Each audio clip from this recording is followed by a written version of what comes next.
नमस्कार। आज की वीडियो में आपको बताऊंगा कि टीडीएस ऑन कॉन्ट्रैक्ट एंड सब कॉन्ट्रैक्टर कहाँ कहाँ पर अप्लाई होगा और ये इसका रेट ऑफ टीडीएस कितना होगा। Section 194 C state that any person responsible for paying any sum to the resident contractor और sub contractor for carrying out any work including the supply of labour.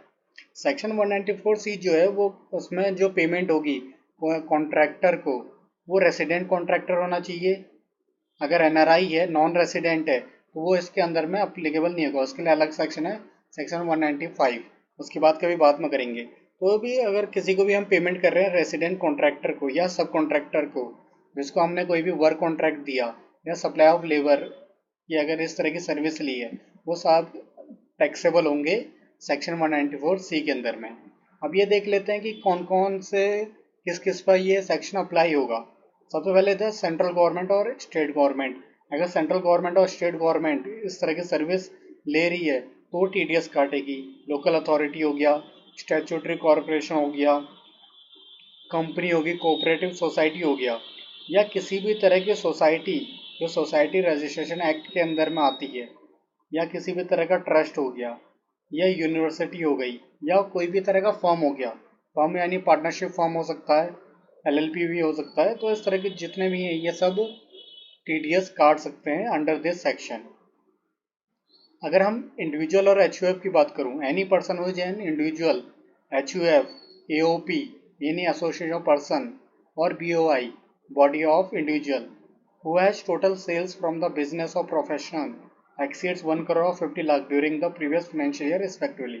अगर हम individual और HUF और AOP और BOI की बात करें, अगर ये सामने इन पे ये सेक्शन तब अप्लीकेबल है जब उनकी टर्नओवर 1 करोड़, और अगर प्रोफेशनल की बात करें तो उस केस में 50 लाख से अगर एक्सीड करेगी तब वो सामने वाले का टीडीएस काट सकेगा।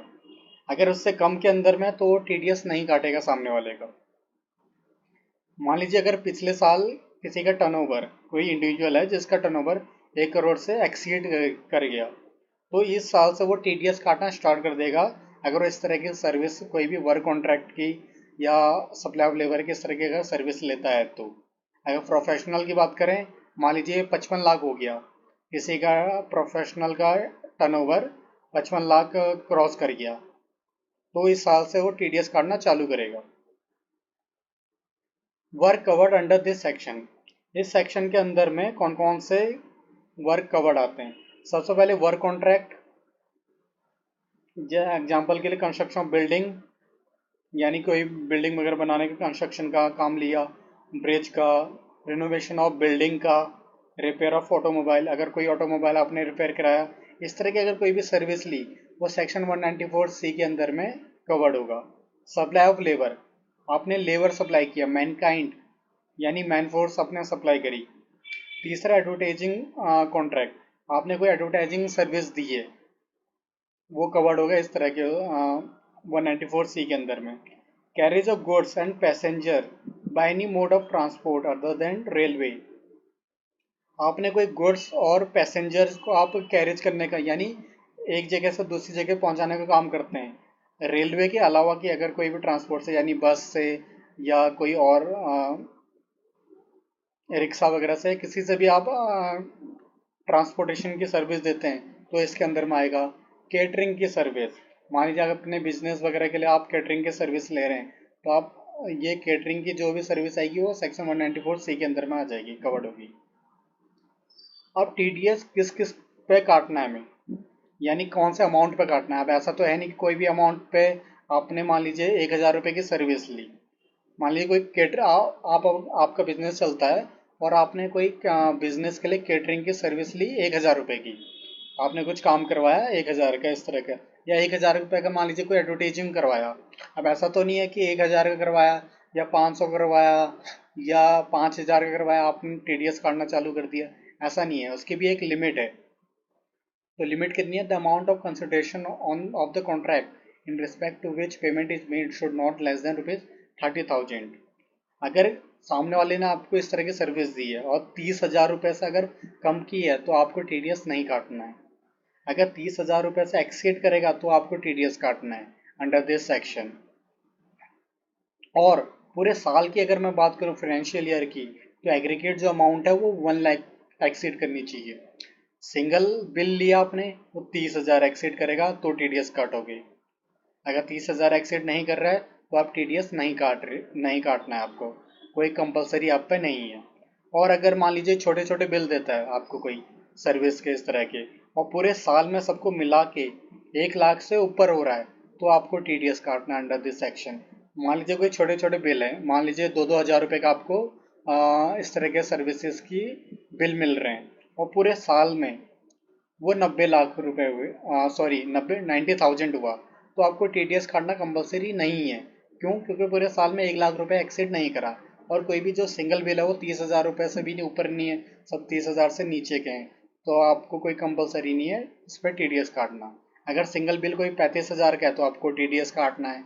अगर पूरे साल में मिला के बिल बिल जो है वो आपको 1 लाख से एक्सीड कर गए, 1,01,000 रुपये भी हो गया, तो आपको टीडीएस काटना है अंडर दिस सेक्शन।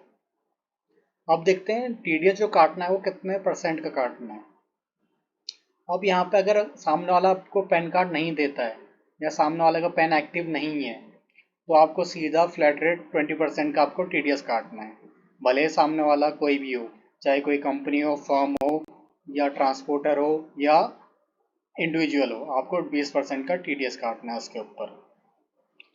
और अगर पेन देता है तो उसमें कैटेगरी है। अगर सामने वाला इंडिविजुअल है और एचयूएफ है, या एचयूएफ है, तो आपको 1% का उस पर टीडीएस काटना है। अगर सामने वाला resident person other than individual और एचयूएफ, यानी इंडिविजुअल और एचयूएफ को छोड़ के कुछ कोई और है, या कोई फर्म है, एलएलपी है, या कंपनी या ट्रस्ट है, तो आपको 2% का टीडीएस काटना है। और अगर सामने वाला ट्रांसपोर्टर है, अगर सामने वाला ट्रांसपोर्टर है, तो आपको ये चीज़ देखनी है कि वो छोटा ट्रांसपोर्टर है कि बड़ा ट्रांसपोर्टर है। यानी ट्रांसपोर्टर के केस में वो सामने वाला क्या करेगा, ट्रांसपोर्टर आपको डिक्लेरेशन देगा। ठीक है, तो डिक्लेरेशन में अगर उसकी 8, 9, 10 व्हीकल या ट्रांसपोर्ट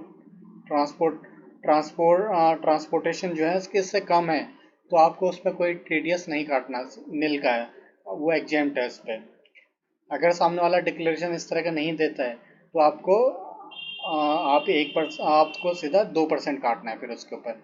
या फिर आप देख लेना कि इंडिविजुअल में रजिस्टर्ड है या एचयूएफ है, तो उस हिसाब से आपको देखना है। अगर नहीं है, अगर वो छोटा ट्रांसपोर्टर है, यानी सिर्फ उसकी 8, 9, 6, 7, 5, 4, 5, 6, 7 आप उसकी ट्रांसपोर्टेशन होंगी, तो आपको उस पर नील देना है, और सामने वाला आपको डिक्लेरेशन देगा कि मैं एक छोटा ट्रांसपोर्टर हूँ, मेरी जो ट्रांसपोर्टेशन जो व्हीकल है वो 7-8 से कम की हैं। अगर उससे ज़्यादा की है तो आपको इंडिविजुअल और एचयूएफ वगैरह देख के आपको 1% या 2% काटना है इस पर टीडीएस।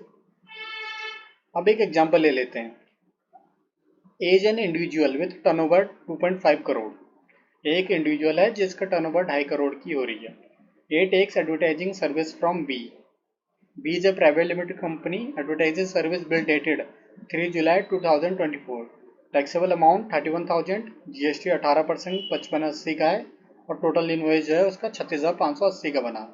तो पहली बात, ए जो है वो इंडिविजुअल है जिसकी 2.5 करोड़ की टर्नओवर हो रही है। ठीक है, तो ये अप्लीकेबल, ए जो है अप्लीकेबल है कि सामने वाले का टीडीएस काट सके। ठीक है, अब इसमें पैन कार्ड का तो कुछ बताया नहीं है, तो हम नॉर्मल केस मान के चलेंगे। ए ने क्या करा, एडवर्टाइजिंग सर्विस ली है बी से। बी जो है प्राइवेट लिमिटेड कंपनी है। प्राइवेट लिमिटेड कंपनी है, जो टीडीएस काटेगा तो 2% का काटेगा। ठीक है, और बिल डेट जो है 3 जुलाई का है। टैक्सेबल अमाउंट 31,000 का, जीएसटी मिला के 55, टोटल 36,580 हो रहा है। अब एक चीज़ ध्यान देने वाली बात है, जो इनवॉइस आपको मिला है वो 36,580 का मिला है, तो आपको 36,580 पर टीडीएस नहीं काट देना है। टीडीएस आप जो काटोगे वो टैक्सेबल अमाउंट पर काटोगे, क्योंकि जो बाकी बचा हुआ अमाउंट है वो तो जीएसटी का है, वो तो टैक्स है, वो जो आपको गवर्नमेंट को भरना है।